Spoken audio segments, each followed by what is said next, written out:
to Movies on the Brain. I'm Jason, and today we're diving into the intense, high stakes world of Uncut Gems. Directed by the Safdie Brothers, this 2019 thriller stars Adam Sandler. In this video, I'll be sharing my thoughts and insights after watching the film for the first time. We'll explore the relentless tension, the electrifying performances, and the gripping storyline that makes Uncut Gems such a standout movie. Remember, this is a spoiler review, so if you haven't seen the movie yet, hit pause, watch it, and then come back so we can dissect every thrilling moment together. Let's get started. See how it did in theaters. Uncut Gems opened in theaters on December 13th, 2019, and had a budget of $19 million. In its 13-week theatrical run, it made a total of $50 million. Its opening weekend saw it earn $537,292 for $242, apologies, finishing number 14 in the box office behind the likes of Black Christmas, Richard Jewell, and Jumanji: The Next Level, numbers 5, 4, and 1 respectively, and all opening the same weekend. Its final week in the box office saw it earn $13,678 in 33 theaters, finishing number 55. Now let's check out the plot. In 2010, Ethiopian miners retrieve a rare black opal from the Wello mines in Ethiopia. In 2012, Howard Ratner runs the KMH jewelry store in New York City's Diamond District. A gambling addict, he struggles to pay off his debt, including $100,000 he owes to Arno, a loan shark.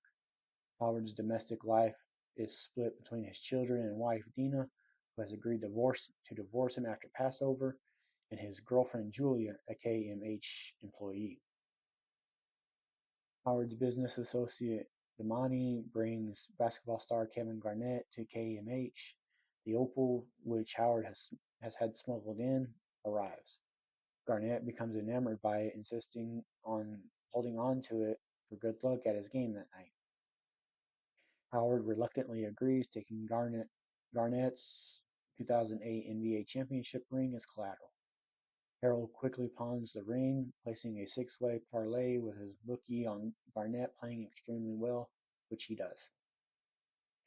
The next day, Damani fails to return the opal as agreed, angering Howard. They drive for hours to Philadelphia to meet Garnett, but Damani abandons Howard when they arrive. That night, Howard is ambushed at his daughter's school play by Arno and his hired goons, Phil and Nico. He learns Arno has stopped his bet, which would have won him $600,000. Phil and Nico strip Howard naked and lock him in the trunk of his car, forcing him to call Dina for help. Howard meets Damani at a nightclub party hosted by R&B singer The Weeknd to retrieve the opal, only to find that Garnett still has it. Howard discovers Julia with The Weeknd and fights him, believing they were having sex. Howard demands Julia move out of his apartment. Garnett returns the opal, offering to purchase it, but Howard refuses, as he intends to sell it at auction for much more. Garnett demands his ring back, but Howard lies and he has it at his home. Later, Howard berates Damani for allowing Garnett to hold on to the opal for so long. Enraged, Damani trashes Howard's office. After an awkward Passover dinner with their family, where it is revealed that Arno is Howard's brother-in-law, Dina rejects Howard's plea to give their marriage another chance. Just before the auction, Howard learns that the opal is worth much less than his $1 million estimate. He convinces his father-in-law Gooey to bid to drive up the price, but the plan backfires when Garnett declines to top Gooey's final bid. A furious Gooey gives Howard the opal for the promise of repayment before Arno, Phil, and Nico assault Howard outside the auction house. Howard returns to KMH, bloody, hopeless, and in tears. Julia comforts him and they reconcile. Because he failed to retrieve Garnett's ring from the pawn shop in the allotted time, he is forced to exchange his prized 1973 Knicks ring for it. Garnett, still desiring the opal, pays Howard $165,000 in cash. Instead of repaying his debt, Howard asks Julia to put the cash on a three-way parlay on Garnett having another strong performance in the day's game. Arno, Phil, and Nico arrive at the store and threaten Howard.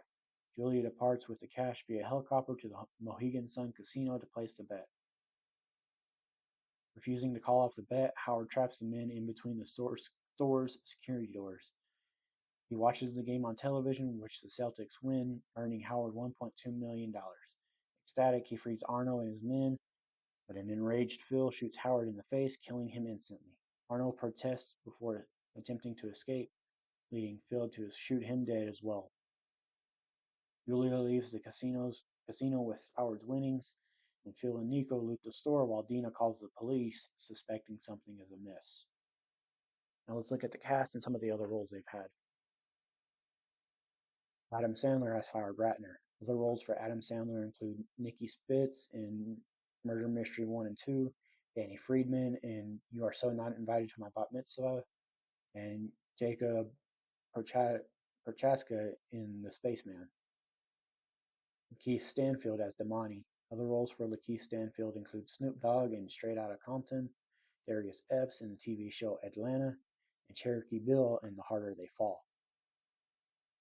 Julia Fox as Julia DeFiore.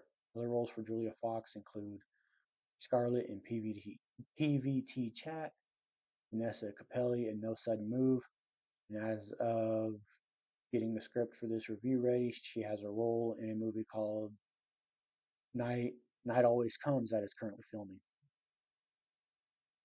Kevin Garnett as himself. This has been Kevin Garnett's only film so far. He retired from playing basketball in 2016. Dina Menzel as Dina Ratner. Other roles for Idina Menzel include Elsa in the Frozen franchise, Nancy Tremaine in Enchanted and Disenchanted, and Melanie in American Murderer. Eric Bogosian as Arnold Moradian. Other roles for Eric Bogosian include Captain Robert Allen in Reptile, Captain Danny Ross in the TV show Law and Order: Criminal Intent, and Danny Malloy in the TV show Interview with the Vampire. Judd Hirsch as Gooey. Other roles for Judd Hirsch include Bill in Showing Up, Boris Podgorny in The Fabelmans, and Ben Goldberg in the TV show The Goldbergs. Keith William Richards as Phil. Other roles for Keith William Richards include Two Tone and Pony Boy, Tom in the short film Six Blocks Famous, and Ed Mortanian in Ephus. Mike Francesca as Gary. This has been Mike Francesca's only role. Jonathan Aaron Bayev as Eddie Ratner. This has been Jonathan Aaron Bayev's only role. Noah Fisher as Marcel Ratner. Other roles for Noah Fisher include Peachy in the TV show Betty and Katie in Master. The Weeknd as himself. This has been The Weeknd's only role. Tommy Kominick as Nico. This has been Tommy Kominick's only role. Maksud Agjani as Yusi. This has been Maksud Agjani's only role. Andrea Linsky as Joni. This has been Andrea Linsky's only role. Roman Persitz as Roman. This has been Roman Persitz's only role. Arthur Barukov as Elon. This has been Arthur Barukov's only role. Ronald Greenberg as Rodney Bronstein. This has been Ronald Greenberg's only role. Marshall Greenberg as Steve Bronstein. This was Marshall Greenberg's only role before he passed in February of 2021. Jacob Igelski as Benny Ratner. Other roles for Jacob Igelski include Ollie in the TV show New Amsterdam, and Joey Reese in The Girl Who Got Away. Haley Gates as Adley's receptionist. Other roles for Haley Gates include Emily in Ricky and the Flash and Helen in Challengers. Mitchell Wenig as Larry. This has been Mitchell Wenig's only role. The only other role Mitchell Wenig has had is Jared in Funny Pages. Karen Schimmel as Elaine Goldfarb. This has been Karen Schimmel's only role. Aaron Topian as Eric Goldfarb. This has been Aaron Topian's only role. Luis Anthony Arias as Buddy. This has been Luis Anthony Arias' only role. Anthony Mecca as Michael. Other roles for Anthony Mecca include Yule in Vampires vs. the Bronx, Sammy in Asher, and Derek in The Mind. Jake Ryan as Dwarf 2. Other roles for Jake Ryan include Woodrow Steinbeck in Asteroid City, Peter in the TV show Chad, and Trevor in Youngest. Greg Una as Flawless. This has been Greg Una's only role, but he was also an advisor on the movie, being that he is an actual jeweler. Now these next one, two, three, four, five, six. These next six, this has been their only role in this movie, so I'm just gonna quickly go through them.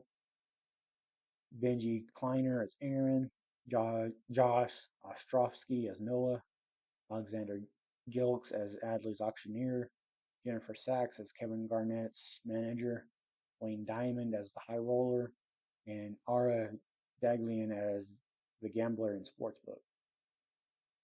Now, I get why people say that this was a career defining role for Adam Sandler. What a freaking movie. Oh my goodness. Having celebs like Kevin Garnett and The Weeknd were pretty fun, especially how pivotal a role Kevin Garnett plays. To me, Adam Sandler movies are hit and miss. Some are good, some I don't care for. To me, this is easily one of his best, and I think a lot of people will agree. Um, if for whatever reason you haven't seen this, you need to. It doesn't have what you'd expect from an Adam Sandler movie. It's a fairly serious movie with some great acting from everyone involved. A24 has really put out some great movies over the year, even though I'm not a horror fan. I know they've been putting out great stuff in that genre for a while now. Honestly, I feel like Kevin Garnett should take a look into being an actor. I thought he was really, really great in this. Now let's look at some fun facts and trivia about this movie. Tilda Swinton doesn't appear on screen, but is the voice of the auctioneer that Howard argues with over the phone. The Safdie brothers were so insistent on shooting on 35mm film that they actually took a pay cut. The film was inspired by the Safdie's father's time working as a salesman/runner for a man named Howard in the Manhattan Diamond District. Safdie brothers and their father are also Jewish and avid basketball fans. Adam Sandler wore false teeth and a fake black mole on his right cheek for the role. Adam Sandler's wife convinced him to take the role after reading the screenplay and watching Good Time. It was Julia Fox's idea for her character to have Howard's name tattooed on her buttock. Adam Sandler's base salary for acting in a movie is usually $20 million. This film's entire budget was $19 million. Kevin Garnett was cast as the NBA star only after The Weeknd was cast in the film as himself. The Safdie brothers looked for NBA players who were active at the same time that The Weeknd was a public person performing shows in New York City in 2012. Kevin Garnett was cast for his performance in the 2012 NBA playoff game that matched the plot of the film. One great game, one subpar game, and another great game, all in a relatively short period of time. Those being games 5 through 7 of the 2012 Eastern Conference semifinals, and all in close proximity to New York City. Those games were played in Boston and Philadelphia. Kevin Garnett has also expressed an interest in acting. The house used for the exterior of Howard Ratner's house is the same house used as Freddie Mercury's house in Bohemian Rhapsody. The word fuck is used 560 times, the fourth highest in film history, after SwearNet, the movie, which has 935 uses, Fuck, a documentary on the word with 857 uses, and The Wolf of Wall Street with 569 uses. Based on the film's running time of 135 minutes, the word appears on an average of 4.15 times per minute in the film. Viewers may have been confused at the sight of Chinese supervisors at the mine in Ethiopia, but this is actually very realistic. For years, the Chinese have invested in Africa, primarily mining. Kevin Garnett's and the weekend's feature film debut. One of the indie production companies, A24's biggest grossing films. Howard Ratner's jewelry store was a set built entirely for the movie. Kwame Komakik told Spitballing Pod that he almost choked out Adam Sandler on set. He had no prior acting experience and assumed that Sandler was just in character when he was tapping out.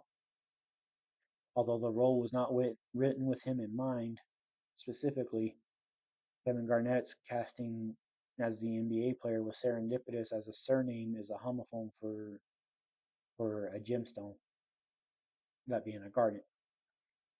And that wraps up our deep dive into Uncut Gems. I hope you enjoyed the spoiler-filled review and the exploration of Adam Sandler's electrifying performance and the film's relentless tension.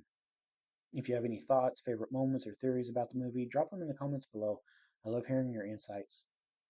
Don't forget to give this video a thumbs up if you liked it and hit that subscribe button so you never miss out on our latest reviews. Also, click the bell icon to get notified every time we upload new content.